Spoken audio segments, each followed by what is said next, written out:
আল্লাহ রাব্বুল আলামিনের কাছে শুকরগুজার হচ্ছি যে আল্লাহ রাব্বুল আলামিন আমাদেরকে জুমা পূর্ব অধিবেশনে আল্লাহর জিকিরের জন্য আসার বসার তৌফিক দান করেছেন। এজন্য পড়ছি আলহামদুলিল্লাহ। দরুদ এবং সালাম বর্ষিত হোক মানবতার মহান মুক্তির দূত আপনার আমার প্রিয় রাসূল জনাবে মুহাম্মদুর রাসূলুল্লাহ সাল্লাল্লাহু আলাইহি ওয়াসাল্লামের প্রতি। সম্মানিত হাজিরিন, আজকের এই জুমা পূর্ব সংক্ষিপ্ত অধিবেশনে আমরা কোরআনুল কারীমের 6টি আলাদা আলাদা আয়াত থেকে কিয়ামতের ময়দানে আল্লাহ রাব্বুল আলামিনের সামনে ধরা খেয়ে যাওয়া আসামিদের উত্থিত হওয়ার চিত্র এবং তার কারণ সম্পর্কে আজকে আমরা সংক্ষিপ্ত সময়ে জানার জন্য চেষ্টা করব। আমরা জানি কিয়ামতের ময়দানে আপনি চান বা না চান, আল্লাহকে স্বীকার করেন বা না করেন, আল্লাহ রাব্বুল আলামিনের সামনে আমাদেরকে উত্থিত হতেই হবে। কিন্তু এই উত্থিত হওয়ার ক্ষেত্রে কোরআন বলছে অপরাধের বিবেচনায় আল্লাহর সামনে 6টা আলাদা আলাদা চেহারা নিয়ে অপরাধীরা ওই দিন আল্লাহর সামনে উত্থিত হবে। এই অপরাধীদের উত্থিত হওয়া এবং তার অপরাধের কারণ কি কি স্বীকারোক্তি তারা দিচ্ছিল, এ বিষয়ের উপরে আমরা খুবই সংক্ষিপ্ত সময়ে জিস্ট কথাগুলি এই উদ্দেশ্যে জানার চেষ্টা করব যে এই অপরাধের মধ্যে আমরা যদি সম্পৃক্ত হই সেখান থেকে আমরা পানাহ চাই এবং ওই দিনে যাওয়ার পরে ওই অপরাধীদের মধ্যে আমরা যেন অন্তর্ভুক্ত না হয়ে যাই, এই নিয়তে আমরা আজকের এই সংক্ষিপ্ত সময়ে এই বিষয়ের উপরে আলোচনা করার জন্য চেষ্টা করব। প্রিয় ভাইরা, কিয়ামতের দিবসে সাধারণ মানুষ এবং অপরাধীদের পুনরুত্থিত হওয়ার 6টি চিত্র। 1 নম্বরে আল্লাহ রাব্বুল আমিন বলছেন এক শ্রেণীর মানুষ, যেটা আল্লাহ রাব্বুল আমিন সূরা সাজদার 12 নম্বর আয়াতের মধ্যে আল্লাহ রাব্বুল আমিন বর্ণনা করেছেন।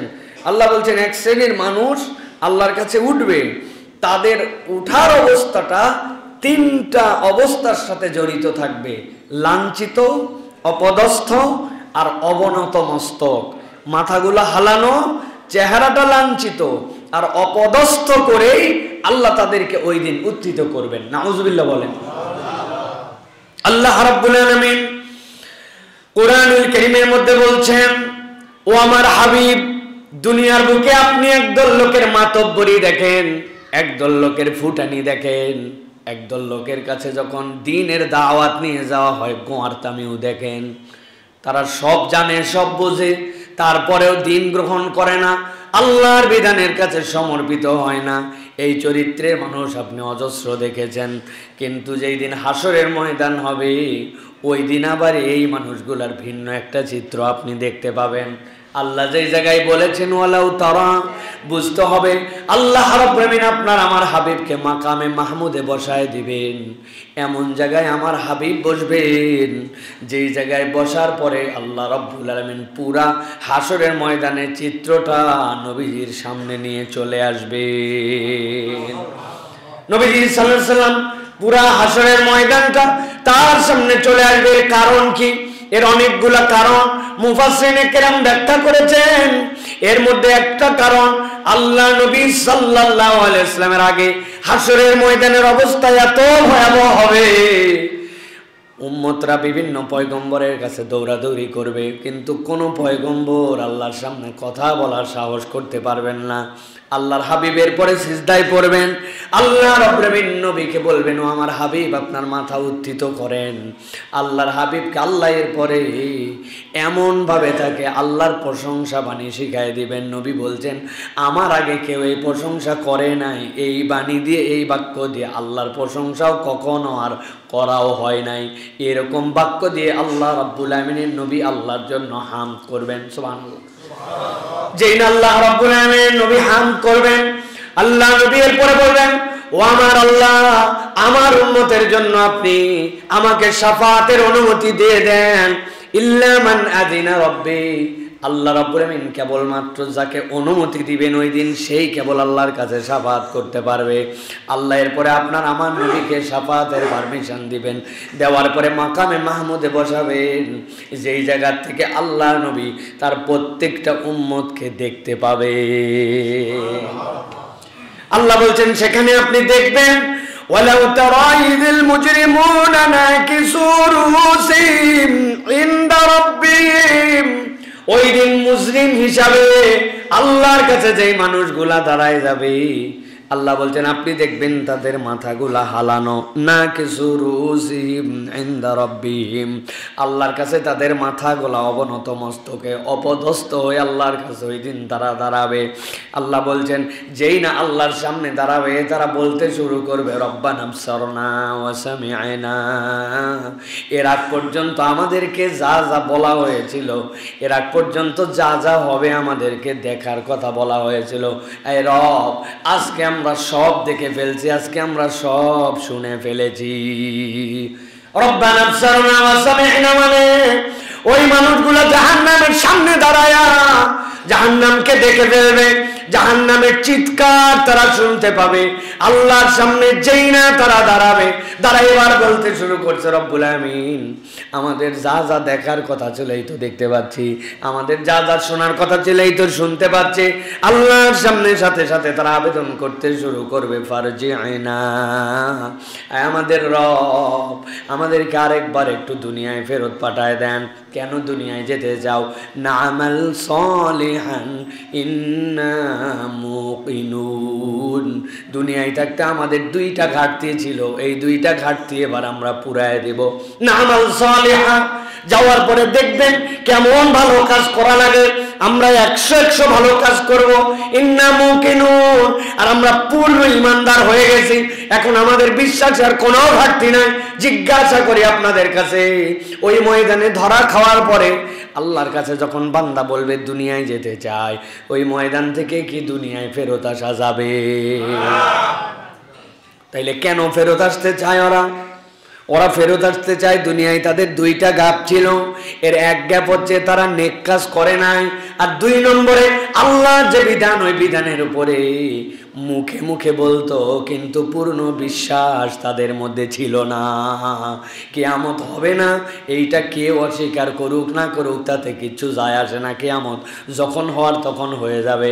কিন্তু এমন এক শ্রেণীর ইমানদার আছে যারা কিয়ামত হবে জানার পরেও, আল্লাহর সামনে দাঁড়াতে হবে জানার পরেও 2 নম্বর কাজ বন্ধ করে না, ঠিক কি না?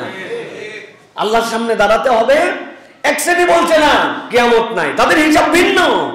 কিন্তু যে বলছে যে আল্লাহর সামনে আমাকে দাঁড়াতে হবে, হিসাব দিতে হবে, সেও টাউট, সেও 2 নম্বর, সেও আল্লাহর হুকুম মানে না, তাহলে 2 শ্রেণী তো এক হলো না। আল্লাহ এই জন্য বলছেন নবী আপনি দেখবেন ওই দিন দাঁড়ানোর পরে বলবে ফারজি'না, আমাদেরকে দুনিয়ায় পাঠাও, না'মাল সালিহান ইন্না মুকিনুন, ঈমান আজকে আমাদের বুঝতে আর কোনো বাকি নাই যে আমাদেরকে নেক কাজ করতে হবে।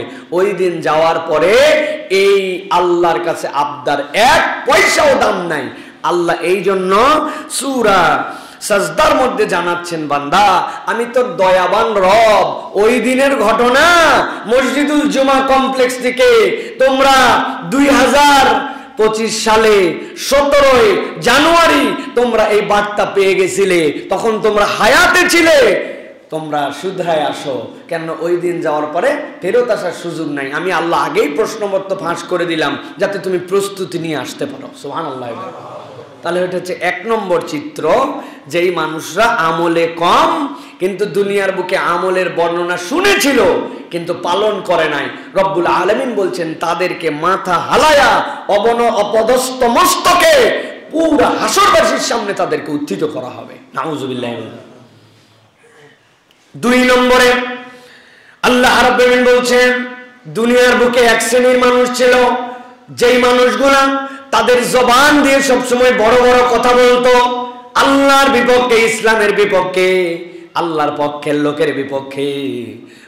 আল্লাহর বাণী যারা প্রচার করত তাদের বিপক্ষে অনেক বড় বড় লেকচার দিত।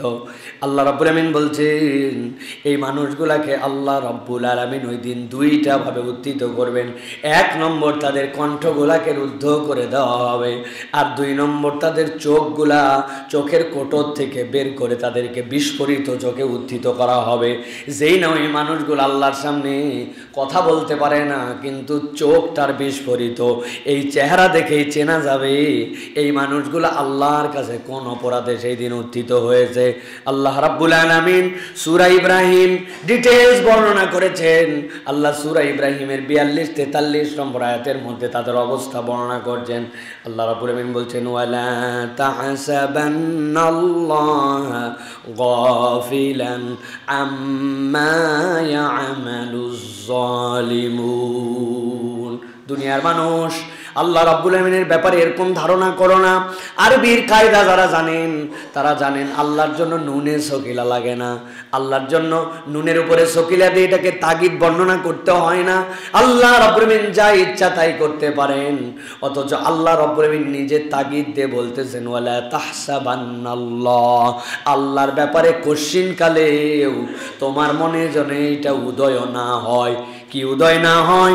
আল্লাহ বলছেন আম্মা ইয়ামালুজ জালিমুন, আল্লাহ বোধহয় গাফেল, আল্লাহ বোধহয় বেখবর। যেই মানুষেরা দুনিয়ার বুকে জুলুম করে তাদের ব্যাপারে বোধহয় আল্লাহ খবর রাখেন না। আল্লাহ বলছেন বান্দা কখনো দিলের মধ্যে এই কথা যেন উদয় না হয়। এইটা যদি উদয় হয় তোমার ঈমান পূর্ণ হয় নাই। এর দ্বারা আল্লাহ বুঝাতে চান দুনিয়ায় যারা জুলুম করে তাদের পাই টু পাই হিসাব আল্লাহর কাছে আছে।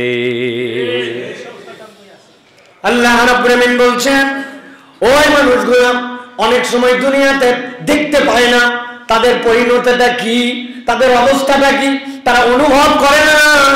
রব্বুল আলামিন কোরআনের অন্য জায়গায় বলেছেন ওয়ানুমলি লাহুম ইন্না কাইদি মাতিন। ও দুনিয়ার মানুষ, ওই যে আসমানে ঘুড়ি উড়ে বেড়ায় লাটাইওয়ালার কাছে, ঘুড়ির লাটাইটা থাকে, ইচ্ছা করলে টেনে নিতে পারে। বড়শি দিয়া মাছ ধরে, হুইল দিয়া, মাছটা যদি বড় হয়ে যায় খাওয়ার সাথে সাথে খেঁচ দিয়ে টান দিলে অনেক সময় তার ছিঁড়ে যায়।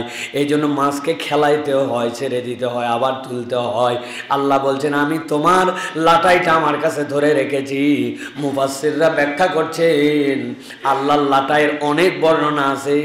এর একটা হচ্ছে দুনিয়াতে জীবন আছে যার, মৃত্যুর স্বাদ তাকে নেওয়া লাগবে। আল্লাহ তোমাকে চিরদিনের জন্য জীবন দেন নাই, ওই মৃত্যু থেকে বাঁচার কোনো বান্দার উপায় নাই।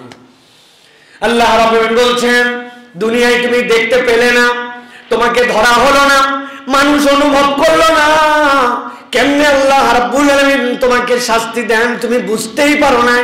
আল্লাহ রাব্বুল আলামিন বলছেন কিন্তু হাসরের দিনে যখন এই মানুষগুলা, এই দাপটওয়ালা এই কণ্ঠগুলি, যেই কণ্ঠগুলি ইসলামের বিপক্ষে ছিল, এই মানুষগুলো যখন উঠবে তখন কি পরিণতি হবে? ইন্নামা ইউআখিরুহুম লিয়াউমিন তাশখাসু ফীহিল আবসার। আল্লাহ বলছেন ওই দিন যখন আল্লাহর সামনে উঠবে এই চোখগুলা তাদের স্থির হয়ে যাবে, চোখের পলক আর তারা ফেলতে পারবে না। ওই মানুষগুলা রব্বুল আলামিনের সামনে বিস্ফোরিত একটা চোখ নিয়ে উত্থিত হয়ে যাবে। আল্লাহ বলছেন মুহতিনা মুকনিরুসিম লা ইয়ারতাদু ইলাইহিম তারফুহুম ওয়া আফিদাতুহুম হাওয়া।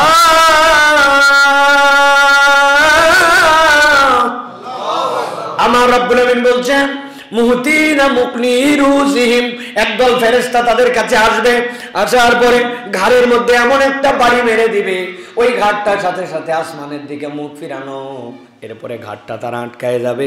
আল্লাহ বলছেন লা ইয়ারতাদু ইলাইহিম তারফুহুম, ডানেও ফিরতে পারবে না, বামেও ফিরতে পারবে না। তাহলে এক নম্বর তাদের চোখ বিস্ফোরিত হয়ে যাবে, দুই নম্বর তাদের ঘাড়গুলাকে ভেঙে দিয়ে তাদের সাথে ফিক্স করে দেওয়া হবে। বিস্ফোরিত চোখে অপদস্থতার চরম সীমায় নিয়ে আল্লাহ রাব্বুল আলামিন তাদেরকে উত্থিত করবেন। আর আল্লাহ বলছেন আর তাদের সবচেয়ে বড় আযাব হবে জাহান্নামে যাওয়ার আগে ওয়া আফিদাতুহুম হাওয়া, তাদের অন্তরের মধ্যে আল্লাহ রাব্বুল আলামিন হতাশা দিয়ে ভরায়া দিবে। আফিদাতুহুম হাওয়া মানে কি? মুফাসসির এটার ব্যাখ্যা করেছেন তাফসীরে কবীরের ভিতরে, তাফসীরে ইবনে আশুরের ভিতরে। মুফাসসিরদের ব্যাখ্যা হচ্ছে আল্লাহর দুইটা পরিচয়, আল্লাহ রাব্বুল আলামিন রহমান, আবার আল্লাহ রাব্বুল আলামিন রহিম। আল্লাহ রাব্বুল আলামিন রহিম যদি আগে আনতেন তাহলে আল্লাহ রাব্বুল আলামিন আদেল, যে আল্লাহর আদেল রব হিসেবে আল্লাহ রাব্বুল আমিনের পরিচয়টা তখন সার্থক হতো না, আল্লাহর ন্যায় বিচারক। কিন্তু রাহিম বলার কারণ, রাহিমটা হবেন আল্লাহ কিয়ামতের দিনে ওই বান্দাদের জন্য যাদের ঈমানও আছে আবার যাদের গুনাহও আছে। আল্লাহ রাব্বুল আমিন ওই মানুষগুলাকে, অনেক বান্দাকে সামনে ডাক দিবেন, ডাক দেওয়ার পর আল্লাহ একটা চাদর দিয়ে তাদেরকে আবৃত করে নেবেন, নেওয়ার পরে জিজ্ঞাসা করবেন, বান্দা এ অপরাধ করছিলি? আল্লাহর কাছে মাথা হালায় স্বীকার দিবে, আল্লাহ করেছিলাম এই অপরাধ, ছোটবেলায় এইটা। বান্দা মাথা নিচু করে একটাও কথা বলার অবকাশ থাকবে না, আল্লাহর কাছে স্বীকার করে নিবে। আল্লাহর সাথে সাথে দেখবেন ওই বান্দার আমল নামার মধ্যে 3 ধরনের গুনাহ নাই। 1 নম্বর শিরিকের গুনাহ নাই, 2 নম্বর জুলুমের গুনাহ নাই, 3 নম্বর বান্দার হক নষ্ট করার গুনাহ নাই। এই 3 গুনাহ যদি বান্দার আমল নামায় না থাকে, আল্লাহ এই বান্দাকে তার কাছে নিয়ে আদর করে বলবেন, বান্দা দুনিয়ায় তোর গুনাহ কেউ জানতো না, আজকেও কেউ জানে না, এই ঘটনা যে আমি ঘটাচ্ছি এইটাও কেউ জানে না, আজকে আমার বান্দার গোপন গুনাহগুলাকে গোপনে রেখে আমি আল্লাহ মাফ করে দিলাম। রব্বুল আমিন মাফ করে দিয়ে তাদের দিলের মধ্যে একটা আশা দিয়া তাদেরকে রব্বুল আমিন জান্নাতের দিকে খেদায় দিবেন, যা জান্নাতে যা। ওয়াসিকাল্লাযীনা তাকাউ ইলাল জান্নাহ, আল্লাহ বলবেন ওই বান্দাগুলোকে এরপরে গুনগুন করতে করতে জান্নাতের দিকে দাবড়ায় নিয়ে চলে যাওয়া হবে। কিন্তু আল্লাহ বলছেন যেই বান্দারা দুনিয়াতে জুলুম করে আসছে, আল্লাহ বলছেন ও আফিদাতুম হাওয়া, তাদের অন্তরের মধ্যে ঢুকায় দেওয়া হবে। আজকে আর তোমার মাপ পাওয়ার কোনো উপায় নাই। জাহান্নামে যাওয়ার আগে এইটা বান্দার জীবনে সবচেয়ে বড় কষ্ট সেখানেই শুরু হয়ে যাবে। অতএব জুলুম করার আগে 1000 বার অন্তত ভাবতে হবে, অথবা আমার এই কাজটা জুলুম হচ্ছে কিনা এইটা নিয়েও ইমানদারকে সবসময় কনসার্ন থাকতে হবে, ঠিক কি না? ছোট্ট ছোট্ট জুলুম, ছোট থেকে বড় জুলুম আমরা করে যাচ্ছি, আর চিন্তা করছি ধরে কে কত কিছুই হয়ে গেল, কই কিছুই তো হলো না, আমার তো এখন পর্যন্ত সব স্বাভাবিক চলতেছে না।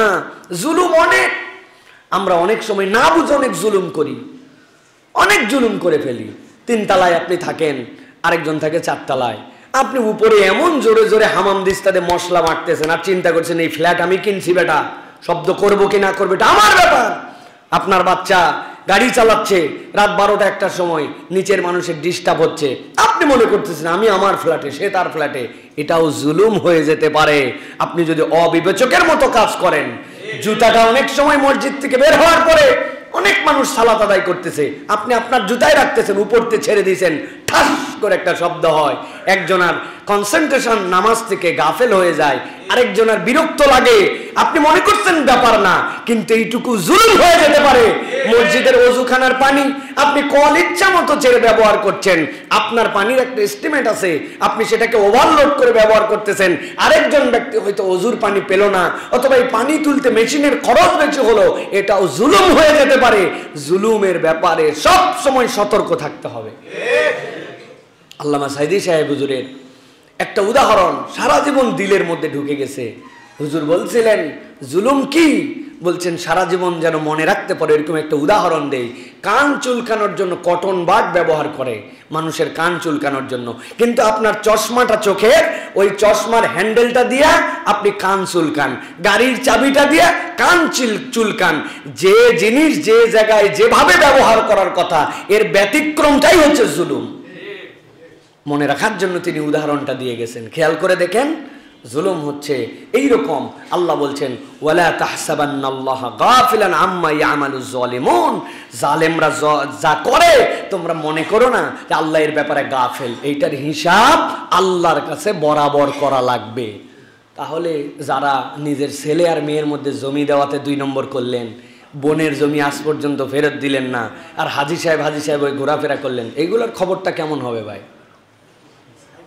রাস্তার খোয়া বালু খেয়ে ফেললেন, ব্যাংকের টাকা বিদেশে পাচার করে ফেললেন, প্রবাসীরা দেশে টাকা কষ্ট করে প্রেরণ করলো, আপনি সেইগুলা টাকায় ওই রেমিটেন্সের টাকা সহ দেশের টাকা আপনি আবার আপনার ব্যক্তি স্বার্থে ইংল্যান্ডে কানাডায় আপনি একটা বাড়ি বানায় ফেললেন, ওইটার বৈধতা নাই, কিচ্ছু নাই, আন্ডার ভয়েস করে ফেললেন, যে মাল যে টাকাতে কিনলেন দেখালেন তার চেয়ে বেশি, দুনিয়ার লোক বুঝলো না, কিন্তু আপনি বিদেশে আবার ডলারগুলা কৌশলে পাচার করে দিলেন, সর্বশেষ আপনি দেশ থেকে পালায় গেলেন, অথবা দেশের নাগরিক নাগরিকত্ব ত্যাগ করলেন, আল্লাহ চিন্তা করবে যেহেতু বাংলাদেশের নাগরিকত্ব এখন ত্যাগ করছে, ছেড়ে দাও, তাই তো না? সাবধান প্রিয় ভাইয়েরা, ছোট থেকে বড় রাষ্ট্রের জুলুম চোখে পড়ে, ব্যক্তির জুলুম চোখে পড়ে না। আমরা ছোটখাটো প্রত্যেকেই এক একজন জালেম হয়ে আছে, ঠিক না? আমরা আমাদের এই জুলুম থেকে সব সময় ছোট থেকে বড় এটা হিসাব করতে হবে। নবীজির কাছে আসছে, ইয়া রাসূলুল্লাহ আমার অনেকগুলা ছেলে, এই ছেলেটাকে অনেক মহব্বত করি, ওর জন্য আমি একটা খাদেম রেখে দিয়েছি, ইয়া রাসূলুল্লাহ দোয়া করেন। নবীজি বলছেন দোয়া মানে? দোয়া মানে তোমার আর ছেলে পেলে সকলকে খাদেম দিছো না, তো তুমি হয় এর খাদেম ছুটাও, নলে সকল সন্তানকে খাদেম দাও, তাছাড়া তুমি জুলুম করবে। নবীজি এইটাকেও জুলুমের অন্তর্ভুক্ত করে ট্রেনিং দিয়ে গেছেন। আর আমরা ছোট থেকে বড় সবগুলার ক্ষেত্রে জুলুম করি। আপনার কর্মচারী নামাজ পড়তে চায়, উনি উনারে ক্যাশে বসায় দিয়ে আসে, তুই ক্যাশে বস, দোকানদারি ঠিক মতো চালা। উনি এসে তসবিহ তাহলিল করে নামাজ পড়ে। উনার দোকানের কর্মচারী, উনার ফ্যাক্টরির কর্মচারী, উনার অধীনস্থদের ব্যাপারে নামাজের খবর নেয় না। এটাও আপনি জালেম। আল্লাহ রাব্বুল আমিনের কাছে হিসাব করে প্রত্যেকটা ধাপ আমাদেরকে ফেলতে হবে, ঠিক কি না? আরেকটা জুলুমের কথা যদি বলি তাইলে এইটা আপনাদের কাছে কষ্ট লাগবে। এই যে সপ্তাহের সেরা সময়ে মুসল্লিরা আসছে, এক সপ্তাহের সবচেয়ে সুন্দর কাপড়, সবচেয়ে পরিচ্ছন্ন গোসল, সবচেয়ে অনন্য ঘুম, সবচেয়ে রিফ্রেশমেন্ট নেওয়ার পরে এখানে এসে বসে আছে কি জন্য? খতিব সাহেব কি কথা বলবেন, কথাগুলি শোনার জন্য। আর আমি খতিব, কোনো প্রস্তুতি নাই, কিচ্ছু নাই। জুমায় আসি, চিন্তা করি জুমাটা কেমনে কোনো রকম কলে বলে কৌশলে পার করে দেওয়া যাবে, কি শুরু কি শেষ, কোনো একটা পড়ালেখা নাই, একটা জিনিস মানুষকে বুঝাবো এরকম প্রচেষ্টা নাই। অনেক খতিব আমরাও ধরা খেয়ে যাব যে আমরা আমাদের মুসল্লিদেরকে প্রপার গাইডেন্স দিতে পারছি কিনা, এই সময়ের মূল্যায়ন করতে পারছি কিনা। শুধু ওই জুলুম আপনারা না, আমরা হুজুররাও তার মধ্যে আটকায় যেতে পারি। আল্লাহ রাব্বুল আমিন আমাদের সকলের হৃদয়ে এইটুকু জাগ্রত হওয়ার মতো তৌফিক দান করুক প্রিয় ভাই। তাহলে এটা গেল 2 নম্বর চিত্র। 3 নম্বর হচ্ছে আল্লাহ বলছেন এক শ্রেণীর মানুষ আল্লাহর কাছে উঠবে যারা চরম লাঞ্ছনাপূর্ণ দৃষ্টিতে থাকবে, আর ওই মানুষগুলা তাকাতে পারবে না। এক শ্রেণী তো চোখের পলক ফেলতে পারবে না, আরেক শ্রেণী তাকাতেই পারবে না, ওরা আর তাকাতে পারবে না। আল্লাহ রাব্বুল আমিন তাদেরকে একদম অবনত মস্তকে চক্ষুহীন অবস্থায় তাদেরকে উঠাবেন। আল্লাহ রাব্বুল আমিন সূরা শুরা এর 45 নম্বর আয়াতের মধ্যে তার বর্ণনা দিয়েছেন। আল্লাহ বলছেন ওয়াতারাহুম ইউরাদুনা আলাইহা খাশিঈন মিনায-যুল্লি ইয়ানজুরুনা মিন তারফিন খাফি। আল্লাহ বলছেন আপনি দেখবেন ওই দিন আল্লাহর সামনে এক শ্রেণী উঠবে যেই মানুষগুলা আল্লাহর সামনে চক্ষুগুলাকে নিচের দিকে রাখবে। কেন নিচে রাখবে? আল্লাহ বলছেন খাশিঈনা মিনায-যুল, ওই মানুষগুলা অপদস্থতায় আল্লাহর কাছে ভয়ের ঠেলায় এমন ভাবে উঠবে যেই সময় তাদের তাকানোর সমস্যা, তাদের ক্ষমতা থাকবে না। এই আয়াত এইগুলার ব্যাখ্যায় মুফাসসিরিনে কেরাম আরো অনেক আয়াত এনেছেন। ওই জায়গাতে এই আয়াতের শেষের অংশে ইমানদাররা বলতে শুরু করবে এই লোকগুলা কত বড় ক্ষতিগ্রস্ত, দুনিয়াতেও তারা ক্ষতিগ্রস্ত হয়েছে, এই ময়দানে এসেও তারা ক্ষতিগ্রস্ত হয়েছে। এটার ব্যাখ্যা কি? দুনিয়ায় তারা ক্ষতিগ্রস্ত হলো কেমনে? যেই চোখ দিয়ে আপনাকে যা দেখতে হবে সেইটা দুনিয়ায় আপনি যেরকম না দেখে উল্টা পাল্টা দেখেছেন, আবার আজকের এই ভয়াবহ ময়দানে আপনাকে যেখানে চোখ দিয়ে দেখে দেখে চলতে হবে, এই জায়গায় আপনি আবার চোখ দিয়ে দেখতে পারেন না। তাহলে দুনিয়ায় যা দেখা লাগবে না তা দেখে ক্ষতি করছেন, আর এখানে দেখতে হবে এই দেখার যোগ্যতা হারায় ক্ষতি করছেন। ইমানদাররা বলবে এরা কত ক্ষতিগ্রস্ত, এরা এদের পরিবার সহ দুনিয়াতেও ক্ষতির মধ্যে ছিল, আবার আজকের ময়দানেও তারা ক্ষতিগ্রস্ত। নাউযুবিল্লাহ। তাহলে আল্লাহর কাছে আমরা চক্ষুহীন হয়ে উঠতে চাই না, আল্লাহর কাছে আমরা চোখ নিয়ে উঠতে চাই।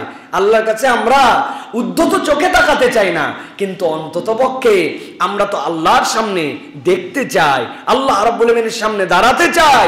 আল্লাহ রাব্বুল আমিন কোরআনুল কারীমের মধ্যে বলেছেন ওয়ামান আ'রাদা আন যিকরি ফাইন্না লাহু মাঈশাতান যানকা ওয়া নাহশুরুহু ইয়াওমাল কিয়ামাতি আ'মা।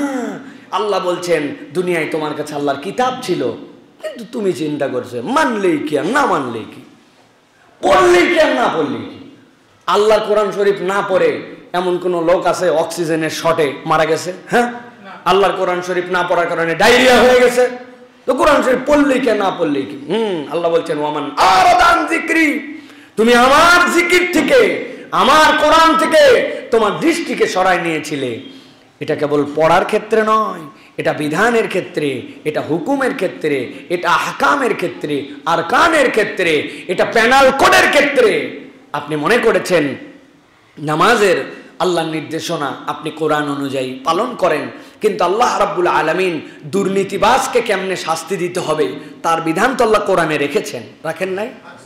যদি কোনো নারী অপদস্থ হয়ে যায়, যদি নারী লাঞ্ছিত হয়, কোনো নারী যদি শ্লীলতাহানির শিকার হয়, তাহলে কোরআন তার জন্য বিচার রেখেছে না ভাই?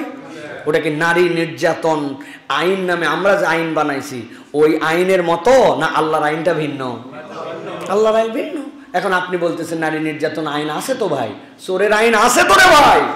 আপনি বুঝেন নাই ইসলাম আপনাকে কি বিধান দিয়েছে। কথা বললে অনেক দূর যাবে, এই কথাটা তারপরে একটু বুঝেন। আল্লাহ বলছেন ওয়ালাকুম ফিল কিসাসি হায়াতুন ইয়া উলিল আলবাব। এই দুনিয়ার মানুষ কেউ যদি কাউকে হত্যা করে তার বিধান হচ্ছে তিনটা। এক নম্বর দিয়াত, ওর আত্মীয় স্বজন রক্তপণ নিয়ে তাকে ক্ষমা করে দিয়েছে। দুই নম্বর নিঃস্বার্থে তাকে ক্ষমা করে দিয়েছে। তিন নম্বর ইসলামের বিধান অনুযায়ী তার উপর হক কিসাস এটা আবর্তিত হয়েছে।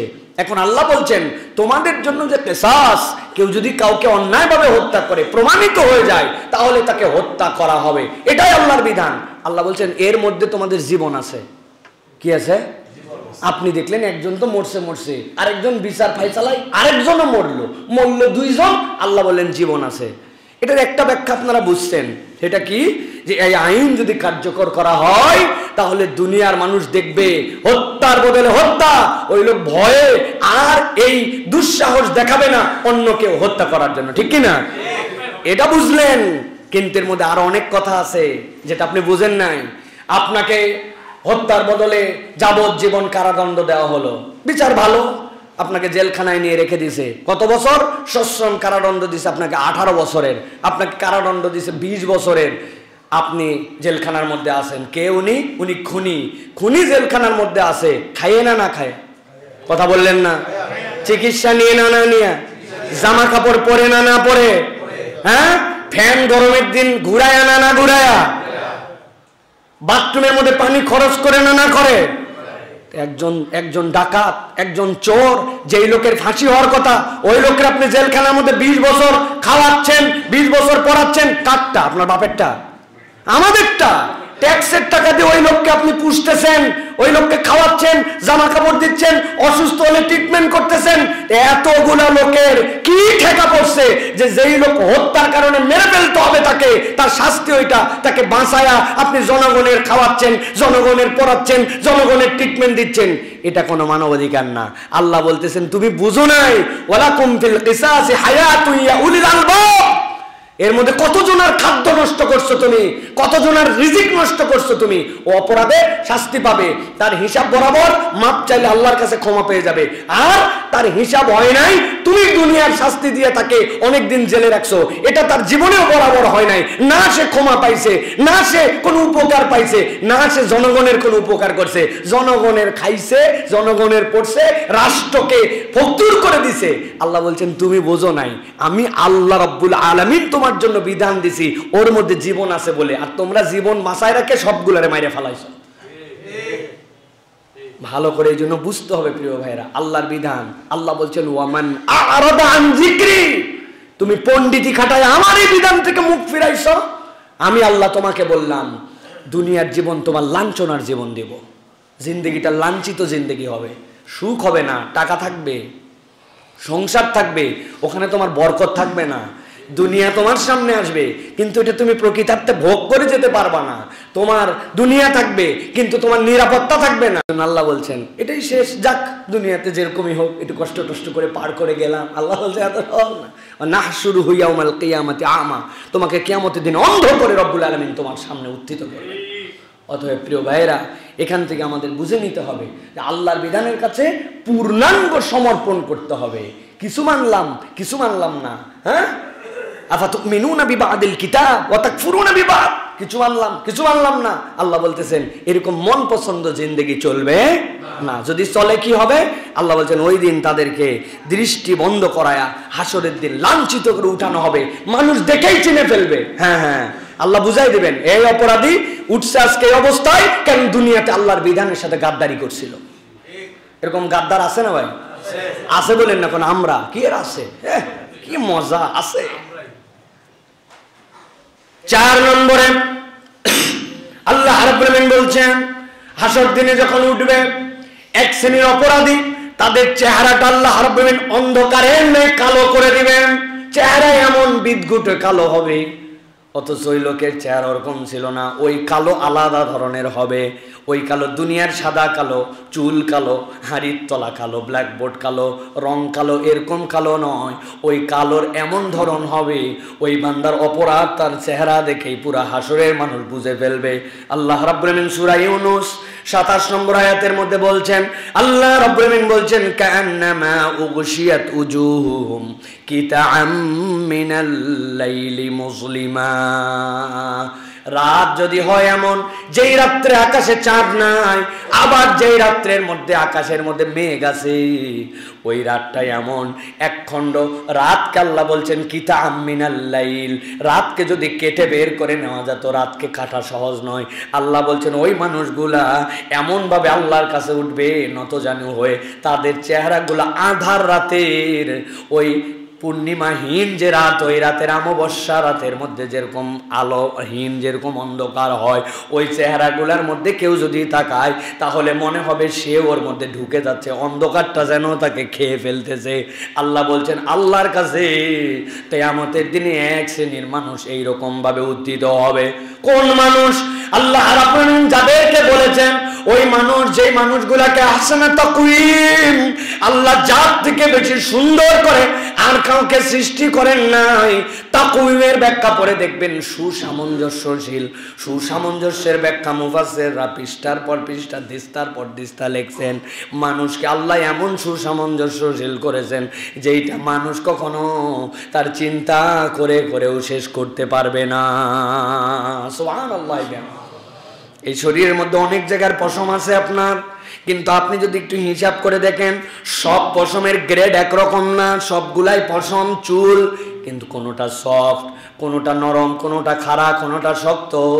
আল্লাহ রাব্বুল আলামিন এমনভাবে আপনার এইটাকে গ্রেড বিন্যাস করলেন, অথচ একই রকম হরমোন দিয়ে রব্বুল আলামিন এইটাকে আপনার সামনে উত্থিত করেছেন। আপনার যে দাঁত 1.5 বছর বয়সে উঠে গেছে, ওই দাঁতকে আল্লাহ থামায় দিলেন 1/2 ইঞ্চির মধ্যে। আর ওই রব্বুল আলামিন ওই পেটের মধ্যে থেকেই যে আপনার জন্য খাদ্যের যোগান হচ্ছে, সেখান থেকে নখগুলা বেড়ে যায়, মাথার চুলগুলা বড় হয়ে যায়। কিন্তু মাথার চুল কাটা লাগলেও চোখের পাপড়ি কাটা লাগে না, মাথার মধ্যে চোখের সামনের ভ্রুগুলা কাটা লাগে না। আল্লাহ বলছেন আহসানা তাকওয়িম, মানে তুমি বুঝো নাই আমি রব্বুল আলামিন তোমাকে এত সুসামঞ্জস্যশীল করে সৃষ্টি করেছি। আপনার কিডনির কাজ আপনি কি মনে করছেন? ফিল্টার করে কেবল প্রস্রাব করে দেওয়া? জি না। কিডনির সবচেয়ে বড় কাজ হচ্ছে ডায়ালাইসিস করা। কি ডায়ালাইসিস? আপনার পানির মধ্যে থেকে আপনার রক্তগুলাকে আলাদা করে করে ওইটাকে আপনার শরীরের মধ্যে সার্কেল করে দেওয়া। যেই ব্যক্তির কিডনির সমস্যা জিজ্ঞাসা করে দেখেন, পানি তাকে মাপ করে খেতে বলেছে, আর সপ্তাহে সপ্তাহে যখন গলার এখানে 2টা রগ বের করে ওই ডায়ালাইসিসটা করতে হয়, খরচ কত আর কষ্ট কেমন আপনি আমি হিসাব করি নাই। 60-70 বছরের জিন্দেগি পার করে ফেললাম, হাজার হাজার মিলিয়ন কোটি টাকার কাজ আপনার আমার কিডনি করে ফেলছে, অথচ আপনি আমি কখনো কল্পনার মধ্যেও আনি নাই। আল্লাহ বলছেন ওই বান্দা, যেই বান্দাকে আমি এরকম সুসামঞ্জস্যশীল করে সৃষ্টি করলাম, কিয়ামতের দিনে সে অন্ধকারাচ্ছন্ন একটা চেহারা নিয়ে আমার সামনে উঠবে, এটা আমি চাই না। কিন্তু আমার বান্দা আমার সাথে গাদ্দারি করার কারণে, আমার দেখানো রাস্তায় চলা না চলার কারণে কিয়ামতের দিনে কিন্তু এই বান্দাকে এরকম করে উত্থিত হতে পারে। অতএব সাবধান হতে হবে প্রিয় ভাইয়েরা। এগুলো কেবল শোনার জন্য শোনা নয়, এগুলো কেবল শোনার জন্য শোনা নয় যে শুনে গেলাম আর চলে গেলাম। আল্লাহ রাব্বুল আলামিন ভয় দেখাচ্ছেন এইটা। 5 নম্বরে আল্লাহ বলছেন এক শ্রেণী আল্লাহর সামনে ওই দিন হাঁটতেও পারবে না, চলতেও পারবে না। আল্লাহর সামনে হাসরের ময়দানে ওই যে নতজানু হয়ে বসে পড়বে, জাহান্নামে তাদেরকে লাত্থায়া খুজু, আল্লাহ বলবেন তাদেরকে ধরো, ফাসাল্লু, তাদের কোমরের মধ্যে জিনজির লাগাও, এরপরে নিক্ষেপ করো। আচ্ছা, কথা হচ্ছে যে লোক এমনি যেতে পারে, আল্লাহ নির্দেশ দিলেই কেন আল্লাহ রাব্বুল আলামিন তাদের কোমরের মধ্যে আবার বলবেন ধরে বাইন্ধে জিনজির লাগাও? আল্লাহ তার কারণ ব্যাখ্যা করেছেন। আল্লাহ বলছেন এক শ্রেণী আমার সামনে উঠবে যারা নত জানু হয়ে বসে পড়বে, পুরা হাসরের ময়দান দেখে বুঝবে এরা ভিন্ন গ্রেডের আসামি। আল্লাহ রাব্বুল আলামিন সূরা জাসিয়া, কোরআনের অন্যতম সূরা, এর 2টা আয়াত 28 আর 29 নম্বর আয়াতের মধ্যে আল্লাহ বর্ণনা দিচ্ছেন, এ আমার হাবিব, আপনার উম্মতের মধ্যে এক শ্রেণীর লোক ওই দিন দেখতে পাবেন, দুনিয়ার বুকে কি তাদের দাপট, কি দৌড়াদৌড়ি, পুরা দুনিয়ারে মাথা তারা দবড়ায় বেড়াইছে, দৌড়ায় বেড়াইছে, কিন্তু আপনি যখন তাদেরকে হেদায়েতের দিকে ডেকেছেন, ওই হেদায়েত শোনার মতো তাদের হাতে সময় ছিল না, বিরাট ব্যস্ততা। আপনি দোয়া পড়ে উঠেছেন, যানবাহনের মধ্যে কি পড়েছেন? আপনি পড়েছেন সুবহানাল্লাযী সাখখারা লানা হাযা ওয়া মা কুন্না লাহু মুকরিনিন ওয়া ইন্না ইলা রাব্বিনা লামুনকালিবুন। এই রব, আমাকে যে বাহন তুমি দিয়েছো এটা বশীভূত করার যোগ্যতা আমার ছিল না, এইটাকে আল্লাহ রাব্বুল আমিন আমি বশীভূত করতে পারতাম না। যেই আপনার বাইকটা আপনি চালাচ্ছেন, ওই বাইকের লোহা, তামা, দস্তা, ওই বাইকের স্টিল, ওই বাইকের যে সামগ্রীগুলো আপনি নিজে নিজে নিয়ন্ত্রণ করতে পারতেন, আল্লাহ রাব্বুল আমিন ওইগুলোকে বশীভূত করার যোগ্যতা দান করেছেন। আল্লাহ রাব্বুল আমিন আপনাকে আপনার উপযুক্ত করে ওইটা দিয়েছেন।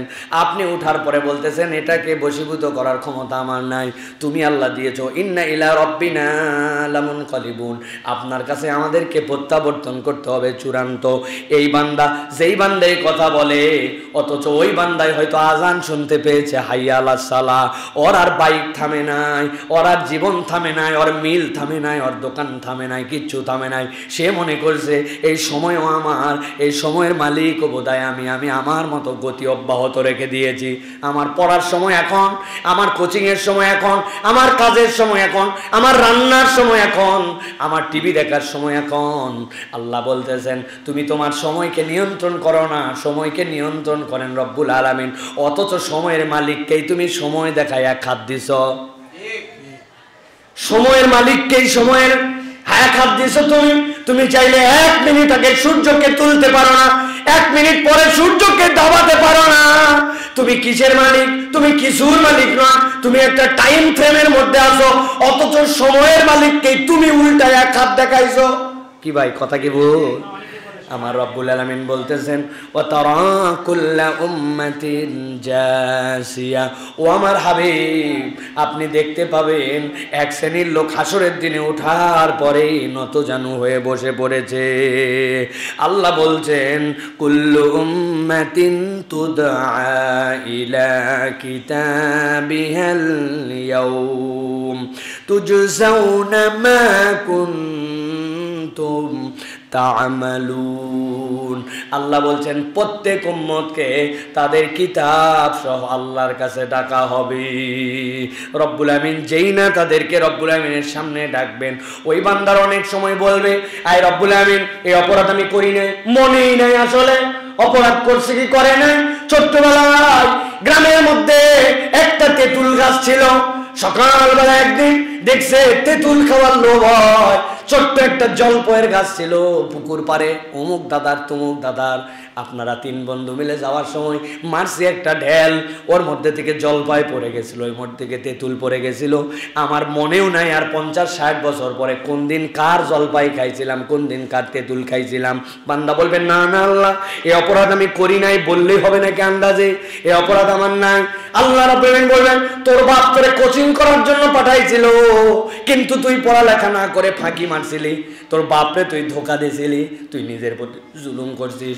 ও জীবনে শতবার স্কুলে গেছে, হাজার বার কোচিংয়ে গেছে, কোন দিন সে ধোকার মধ্যে তার বাপ মারে ফাঁকি দিয়ে ধোকা দিয়েছিল এটা তার নিজেরই মনে নাই। রব্বুল আমিন সাথে সাথে বলবেন ওই বান্দাদের জন্য 3 ভাবে সাথে সাথে হিসাব নেওয়া শুরু হবে। একটা হচ্ছে এই জমিন তাদেরকে সাথে সাথে জানাই দিবে আও হালা সালাহা, এই জমিনে তুমি যা করছো সবগুলা জানাই দিবে। 2 নম্বর আল্লাহ রাব্বুল আলামিন হাত মুখের জবান বন্ধ করে দিয়া, আল্লাহ মুখের জবান বন্ধ করে দিয়া এরপরে বান্দার অঙ্গ প্রত্যঙ্গের মাধ্যমে সাক্ষ্য নিতে শুরু করবেন। আর 3 নম্বর আল্লাহ তার কিতাব তাকে পড়তে দিবেন, এরপরে সে বলতে শুরু করবে মালি হাযাল কিতাব লা ইউগাদিরু সাগীরাতাও ওয়ালা কাবীরা, কি আশ্চর্য গ্রন্থ এটা, যার মধ্যে ছোট থেকে ছোট, বড় থেকে বড় কোনো বিষয় বাদ দেওয়া হয় নাই। আল্লাহ বলছেন ওই দিন এক শ্রেণী এই কিতাব পাই আর মাথা তুলে দাঁড়াতে পারবে না, ধপ করে মাটিতে বসে পড়বে। আল্লাহ বলছেন এই বসে পড়া নরমাল নয়, হাসরের ময়দানে এই বসে পড়াটা নতজানিও হয়ে এইটাও আল্লাহর পক্ষ থেকে তাদের জন্য একটা আযাব। আল্লাহ রাব্বুল আলামিন বলছেন হাযা কিতাবুনা ইয়ানতিকু আলাইকুম বিল হক ইন্না কুন্না নাস্তানসিখু মা কুনতুম তা'মালুন।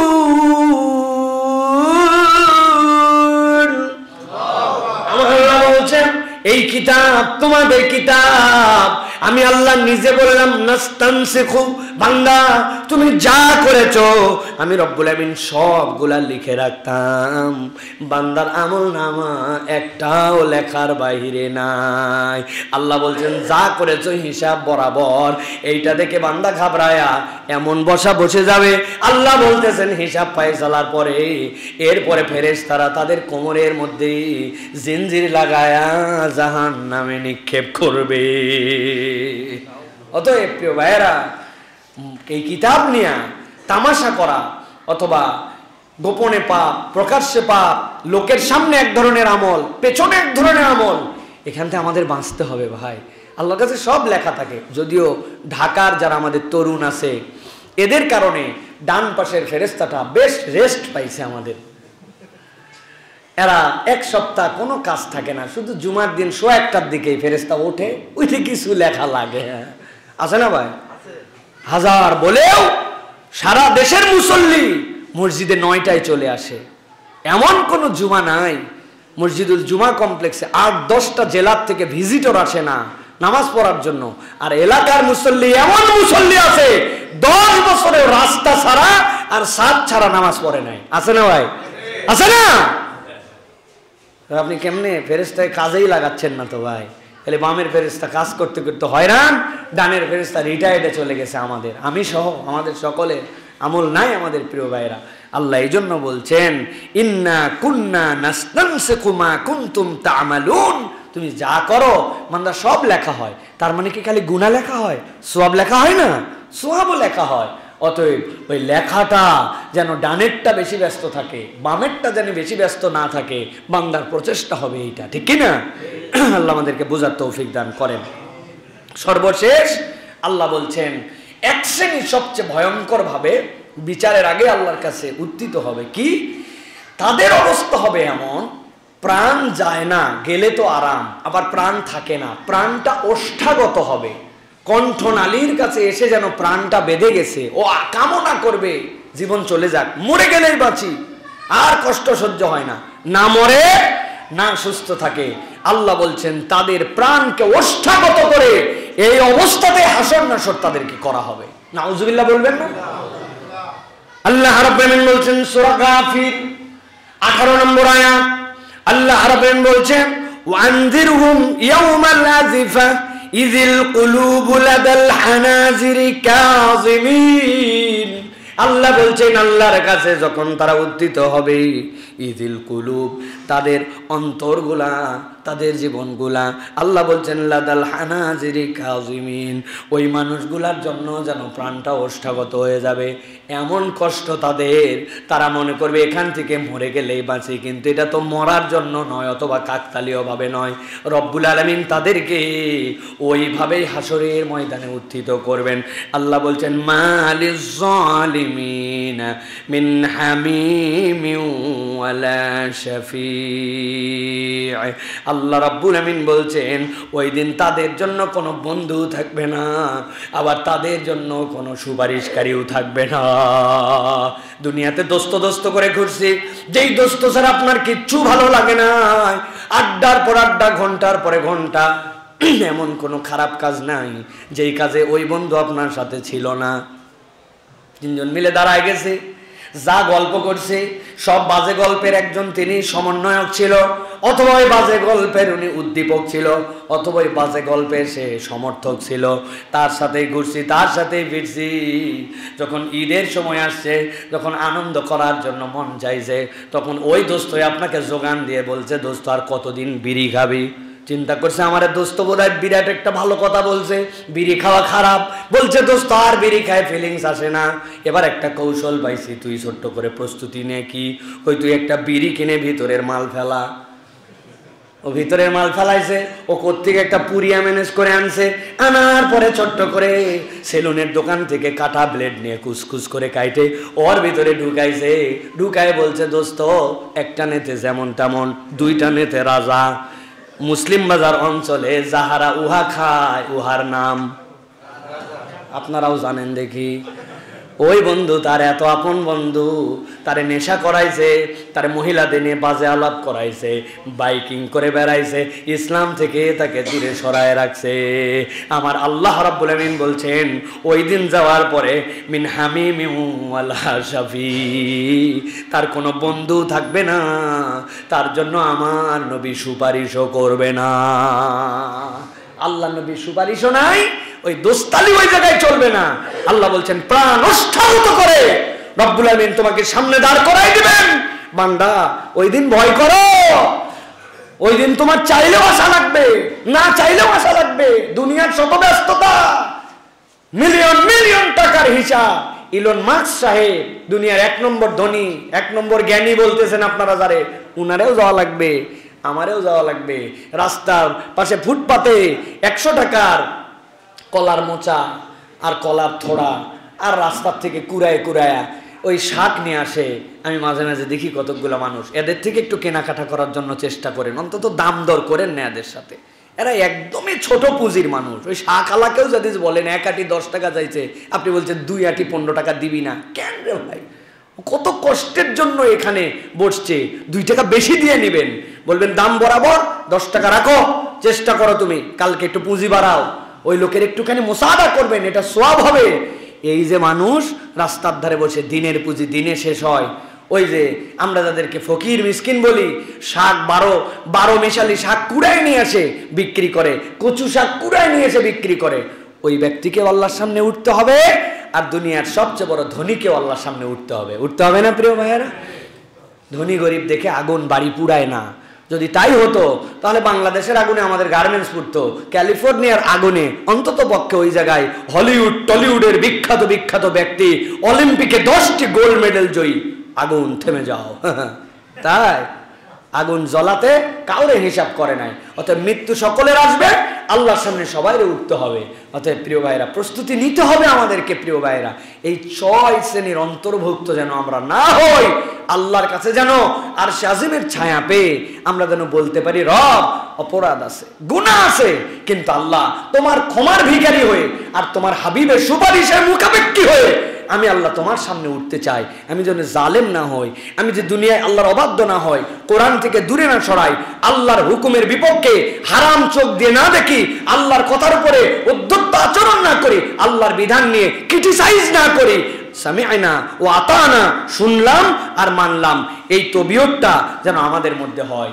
এই তবিয়ত আসার জন্য শেষ একটা কথা বলবো প্রিয় ভাইরা, সেটা হচ্ছে বান্দাকে শুকরগুজার হতে হবে। কি হতে হবে? শাকের হতে হবে। বান্দা শাকের না হলে আল্লাহ রাব্বুল আলামিনের কাছে এতাআতকারী হতে পারে না। আমাদের অধিকাংশের দিলের মধ্যেই শুকরিয়া নাই। আপনি আল্লাহর কাছে অভিযোগের তালিকায় রাখছেন, না একটা ভালো চাকরি দিল, না যা কামাই দিল সেটাতে আরাম করে চলতে পারি, না একটা বাড়ি আছে, কি একটা পুরাতন বাইক নিয়ে ঘুরতেছি, আমার আল্লাহ দেয়ই নাই কিছু। তা আল্লাহ আপনার কিছুই দেয় নাই, তা আল্লাহর কি দুঃখে আপনি শুকরিয়া করতে যাবেন? আর যদি আপনি দেখার চোখটা চেঞ্জ করে ফেলেন, চশমাটা বদল করে ফেলেন, আল্লাহর প্রাপ্তির তালিকাটা বেশি দেখতে পান, এই রব শীতের মধ্যে পানি গরম ঠান্ডা মিশায় আমার ঠান্ডা গায়ের মধ্যে দিয়ে গোসল করা লাগে, কিন্তু আমি তো কোনোদিন ভেবে দেখলাম না ঢাকা শহরের তাপমাত্রা 10-12 ডিগ্রি সেলসিয়াসে, আবার ঢাকা শহরের তাপমাত্রা 40 ডিগ্রি সেলসিয়াসে। ওই সময় ফ্রিজ থেকে বের করে ঠান্ডা পানি খায়, আর এখন গিজার থেকে গরম পানি বের করে নিয়ে ঠান্ডার সাথে মিশায়।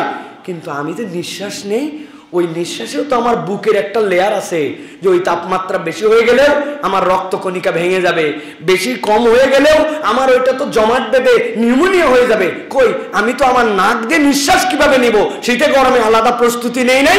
ওটা না আল্লাহ ফেরোনাস দিয়া আমার এখানে সেট করে রাখছেন মাইক্রো সেকেন্ডের মধ্যে।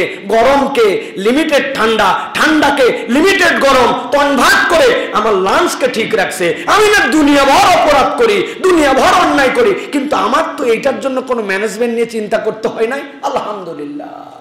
আল্লাহ তুই আমারে যা দিছিস, কি এর বাড়ি, কি এর ঘর, জান না থাকলে ঘর নিয়ে কি করব? হ্যাঁ, আপনি আল্লাহর নিয়ামত খুঁজে পাই না, এই জন্য আল্লাহর শাকের বান্দা হতে হবে।